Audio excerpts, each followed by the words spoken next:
एकमात्र ऐसा ज्योतिर्लिंग जहां हर रात भगवान शिव और माता पार्वती सोने आते हैं। इस ज्योतिर्लिंग की शयन आरती में कोई भी भक्त शामिल नहीं होता।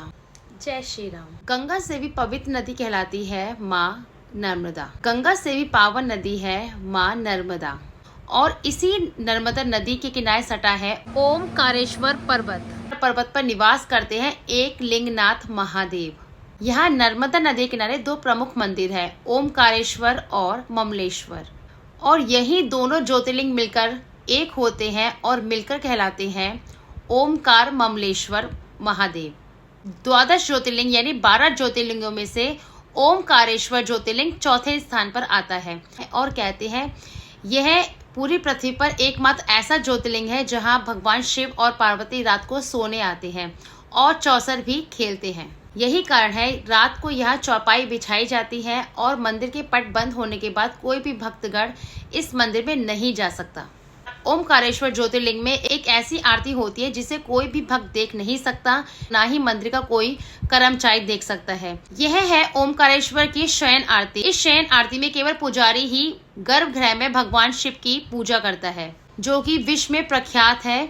यह आरती केवल पुजारी ही गर्भगृह में करता है। ओमकारेश्वर ज्योतिर्लिंग में 68 तीर्थ है।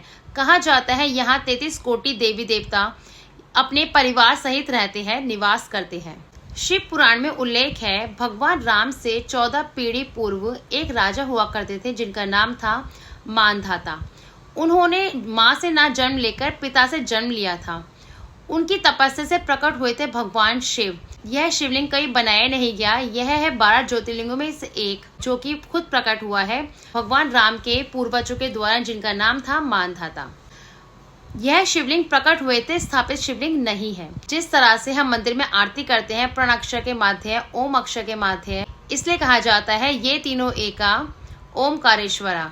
इस शिवलिंग में भगवान शिव के स्वरूप में भगवान ब्रह्मा विष्णु महेश तीनों प्रकट हुए हैं भगवान के ज्योति के स्वरूप में। इस मंदिर में ओमकारेश्वर ज्योतिर्लिंग के गर्भगृह में एक दीपक जल रहा है प्राचीन समय से, जिसमें केवल एक बत्ती से 3 बत्तियां निकली हुई हैं, जिसमें भगवान ब्रह्मा विष्णु महेश के नाम की 3 बत्ती जल रही है। ओमकारेश्वर ज्योतिर्लिंग जिस पहाड़ी पर है वह 7 किलोमीटर का लंबा मार्ग है, वह भी ओम आकृति का है। ओमकार आकृति का यह पहाड़ भी शिवलिंग के रूप में है, जहाँ चारों ओर माँ नर्मदा बह रही है। जब भगवान शिव और पार्वती संध्या में उठते हैं तब भगवान शिव और पार्वती जाते हैं महाकालेश्वर। इसलिए कहा जाता है महाकालेश्वर की भस्म आरती प्रसिद्ध है और ओमकारेश्वर का शयन आरती प्रसिद्ध है। शिव पुराण की एक कथा के अनुसार एक बार भगवान शिव और माता पार्वती शयन करने के लिए ओमकारेश्वर ज्योतिर्लिंग में आते हैं, तो माता पार्वती पुजारी से पूछती है आज किसकी जीत होगी चौसर में।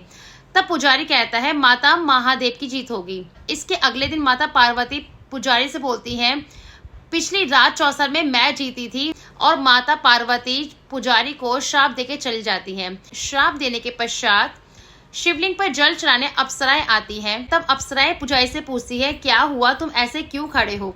तब पुजारी अप्सराओं को सारा वृतांत बताता है। रोज भगवान शिव और पार्वती सोने आते हैं। कल माता पार्वती ने मेरे से पूछ लिया चौसर में कौन जीतेगा। मैंने बोला महादेव जीतेंगे, किंतु माता जीत गई और माता मुझे श्राप देके चली गई। ऐसा कहने पर अप्सराएं कहती हैं चिंता मत करो, अभी हम शिवलिंग की पूजा करने जाते हैं, उसके बाद आके इसका उपाय बताएंगी। और जब अप्सराएं पूजा करके बाहर आती है तब वह पुजारी से बोलती है कि पुजारी 16 सोमवार का व्रत करो। 16 सोमवार के व्रत करने से सब कुछ ठीक हो जाएगा, और वह सब कुछ ठीक हो भी जाता है। और इसी कथा का दर्शन ओमकारेश्वर ज्योतिर्लिंग में प्रतिदिन होता है भक्तों को।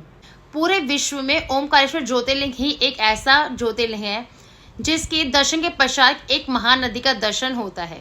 आप काशी जाएंगे गंगा जी दूर है, सोमनाथ जाएंगे समुद्र है, किंतु ओमकारेश्वर ज्योतिर्लिंग ही एक ऐसा ज्योतिर्लिंग है जिसके दर्शन के पश्चात एक महानदी का दर्शन होता है, जो है नर्मदा नदी। ओमकारेश्वर ज्योतिर्लिंग के बाईं तट पर स्थित है ममलेश्वर ज्योतिर्लिंग। भगवान महादेव ने नर्मदा नदी को वरदान दिया था कि तुम्हारे तट से जो भी पत्थर होगा वह सब शिवलिंग स्वरूपा होंगे, यानी यहाँ का हर कंकड़ शंकर है। इन्हें से शिवलिंग स्वरूपा बोलते हैं और इनको बार लिंगम भी कहा जाता है। नर्मदा नदी से निकलने के कारण नर्मदेश्वर शिवलिंग को प्राण प्रतिष्ठा की आवश्यकता नहीं होती, इन्हें कहीं पर भी स्थापित किया जा सकता है। पूरे विश्व में यह नदी एकमात्र ऐसी नदी है जो पश्चिम से पूर्व की ओर बहती है। इसकी वीडियो मैं पहले ही अपलोड कर चुकी हूँ अपने चैनल पे, आप इस लिंक पे जाके उसे देख सकते हैं। पुराणों के अनुसार भगवान शिव से ही नर्मदा की उत्पत्ति हुई थी। नर्मदा नदी को भगवान शिव की पुत्री भी कहा जाता है। भगवान शिव से नर्मदा नदी की उत्पत्ति हुई थी, तब भगवान शिव ने उन्हें अविनाशी होने का वरदान देकर धरती पर भेजा था। नर्मदा नदी को शंकरी नदी भी कहा जाता है। जहां गंगा, यमुना और सरयू जैसे नदियों में स्नान करने से पुण्य मिलता है, वहीं नर्मदा नदी का दर्शन करने से पुण्य की प्राप्त हो जाता है। ओमकारेश्वर ज्योतिर्लिंग के पास ही एक मंदिर है भगवान कुबेर का। इसे कुबेर भंडारी मंदिर कहा जाता है। इस मंदिर में भगवान कुबेर ने तपस्या की थी भगवान शिव की। यहाँ शिवलिंग की स्थापना की थी और भगवान शिव ने यहाँ प्रकट होकर कुबेर को वरदान दिया था और बनाया था देवताओं के धनपति। और इसी मंदिर के पास भगवान शिव ने अपनी जटा के बाल से एक नदी उत्पन्न की थी जिसका नाम है कावेरी। इस नदी में कुबेर भगवान ने स्नान किया था। यही नदी इस मंदिर के पास से बहती है, आगे चलकर नर्मदा से मिलती है और यहाँ होता है नर्मदा कावेरी संगम। आप काशी जाएंगे, गंगा जी दूर है, सोमनाथ जाएंगे, समुद्र है। ओमकारेश्वर ज्योतिर्लिंग ही एक ऐसा ज्योतिर्लिंग है जिसके दर्शन के पश्चात एक महानदी का दर्शन होता है, जो है नर्मदा नदी। ओमकारेश्वर ज्योतिर्लिंग के पास उपस्थित है कई तीर्थ स्थान, और जो कि है 68 तीर्थ स्थान। यहाँ कई मंदिर है। कुबेर भंडारी मंदिर, सिद्धनाथ मंदिर, भगवान शिव और माता पार्वती को समर्पित सोमनाथ मंदिर, केदारेश्वर मंदिर, गोविंदा भगवत गुप्त गुफाएं आदि कई मंदिर यहाँ पर उपस्थित है। ये कथा थी ओमकारेश्वर ज्योतिर्लिंग की। Keep like, share and subscribe on YouTube, follow on Instagram.